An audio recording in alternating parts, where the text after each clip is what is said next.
बिस्मिल्लाहिर्रहमानिर्रहीम। अस्सलामु अलैकुम व रहमतुल्लाहि व बरकातहू।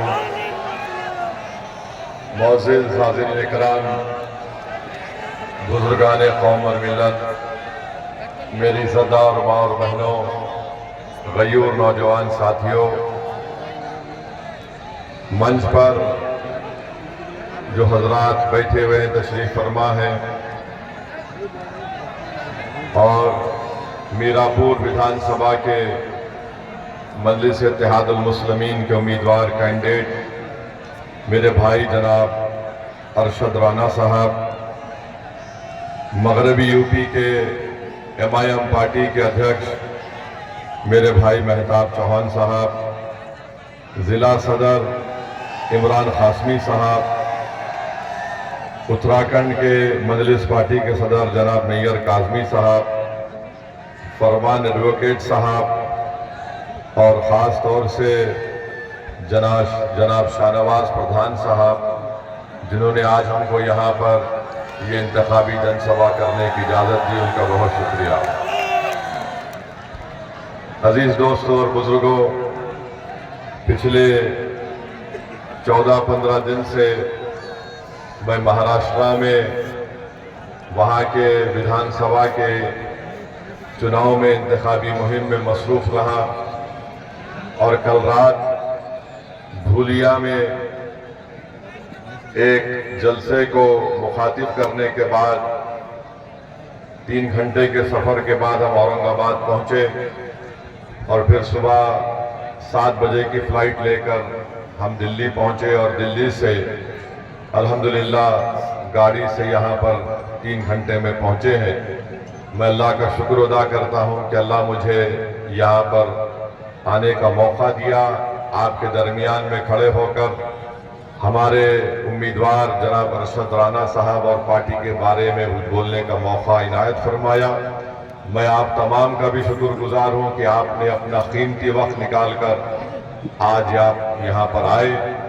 मैं सिर्फ आपसे इतनी गुजारिश करने आया हूँ कि ककरौली गांव में ये अज़ीमुश्शान जलसे आम हो रहा है, इंतखाबी जलसा, कि 20 तारीख के दिन आपको अपना एक वोट पतंग के निशान पर बटन दबाकर आप अपने इत्तेहाद को मजबूत करिए, उत्तर प्रदेश में अपनी क़यादत को मजबूत करिए और अपनी एक बेबाक आवाज़ को अरशद राना के रूप में उत्तर प्रदेश के विधानसभा में भिजाइए, ताकि इस विधानसभा में जो बेशुमार अवामी मसाइल हैं वो उसको हल कर सके।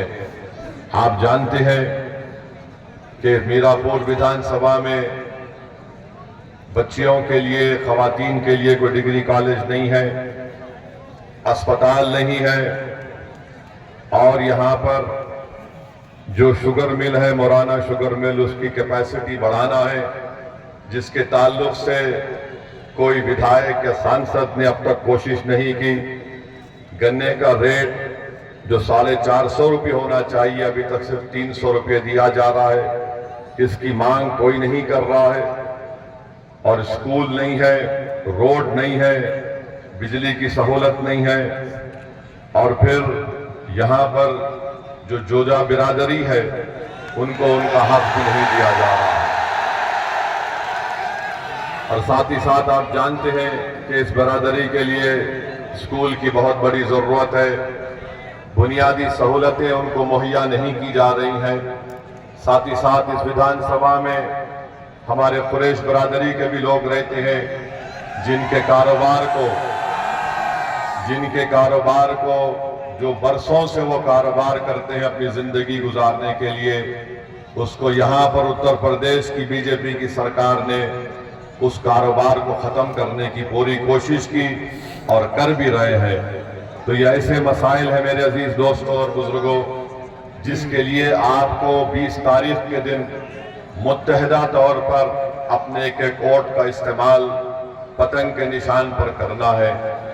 लोग मुख्तलिफ इल्ज़ामात मजलिस इत्तेहादुल मुस्लिमीन पर लगाते हैं, मगर आप जानते हैं कि पिछले कई बरस से हम उत्तर प्रदेश की सरजमीन पर हमारी पार्टी का काम कर रहे हैं।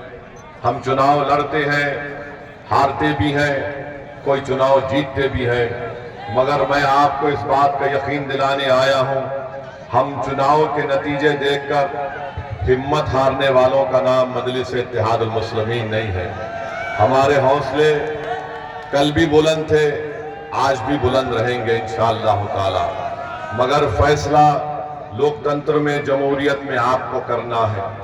अगर आज आप मुत्तहिदा तौर पर अपने वोट का इस्तेमाल इस विधानसभा में करेंगे तो आपकी एक आवाज, आपका एक नुमाइंदा उत्तर प्रदेश की विधानसभा में जाएगा। अगर आपको ये कहकर जरूर डराया जाएगा कि एक अरशद राना जीतने से क्या होता है, तो मैं उनको बताना चाह रहा हूं, भाई रुक जाइए, मैं आपको बताना चाह रहा हूं कि आरएलडी के कितने सांसद लोकसभा में, 2 ही तो है ना, 2 है उनके, और एक विधानसभा की सीट बीजेपी की उनके लिए छोड़ देती है। और जब मजलिस इलेक्शन लड़ती है उत्तर प्रदेश में, तो ये तमाम के तमाम बड़े बड़े लोग जो मुस्लिम क़ियादत को, जो आपकी एक आजाद क़ियादत को बर्दाश्त नहीं करते, वो ये कहना शुरू कर देते हैं कि नहीं नहीं, एक होगा तो क्या होगा।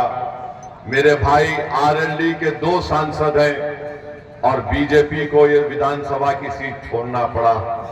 अगर उत्तर प्रदेश में मजलिस इत्तेहादुल मुस्लिमीन के 10 से 15 विधायक कामयाब हो जाते हैं, 2 से 3 सांसद अगर कामयाब हो जाते हैं, तो इसका फायदा किसको मिलेगा? इसका फायदा आप ही को मिलेगा, इंसाफ आपको मिलेगा, नाइंसाफी का खात्मा होगा, जुल्म का खात्मा होगा।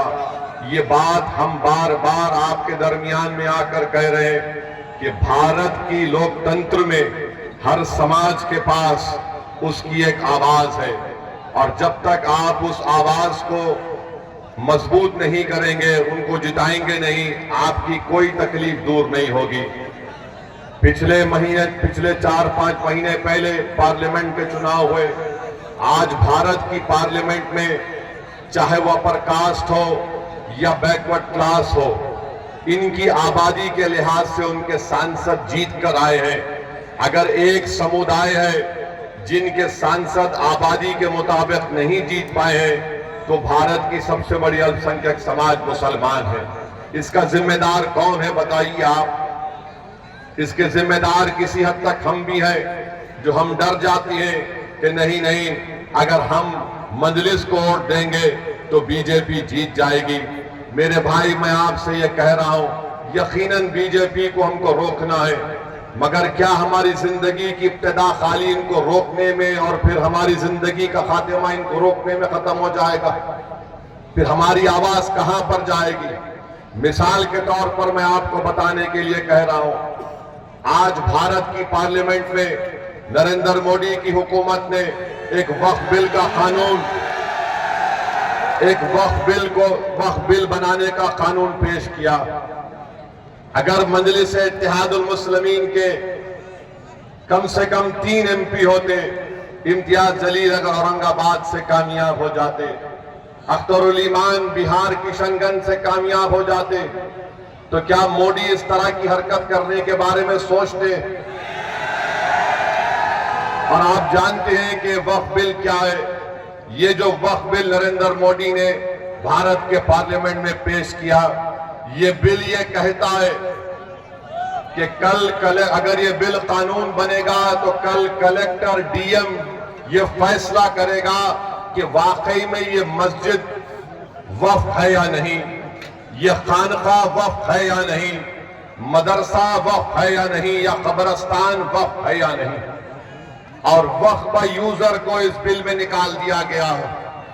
मैं जिम्मेदारी के साथ आज आपके दरमियान में ककरौली गांव में खड़े होकर आपसे और उत्तर प्रदेश के तमाम जिम्मेदारों को बता रहा हूं, उत्तर प्रदेश सुन्नी वक्फ बोर्ड में जितनी जायदादें रजिस्टर्ड हैं 99% वक्फ यूजर है, यानी उसका कोई डीड नहीं है मगर रजिस्टर्ड है। अगर खुदा ना खास्ता यह कानून बीजेपी की हुकूमत बनाएगी तो इन तमाम 99% वक्फ जायदाद का क्या होगा?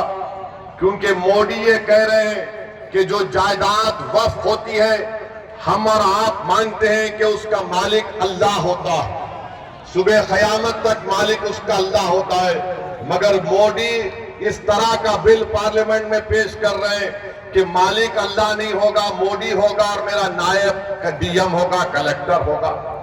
उत्तर प्रदेश में जितनी सुन्नी वक्फ बोर्ड की प्रॉपर्टियां हैं 99% वो वक्फ यूजर है। इस बिल में वक्फ यूजर को उड़ा दिया गया।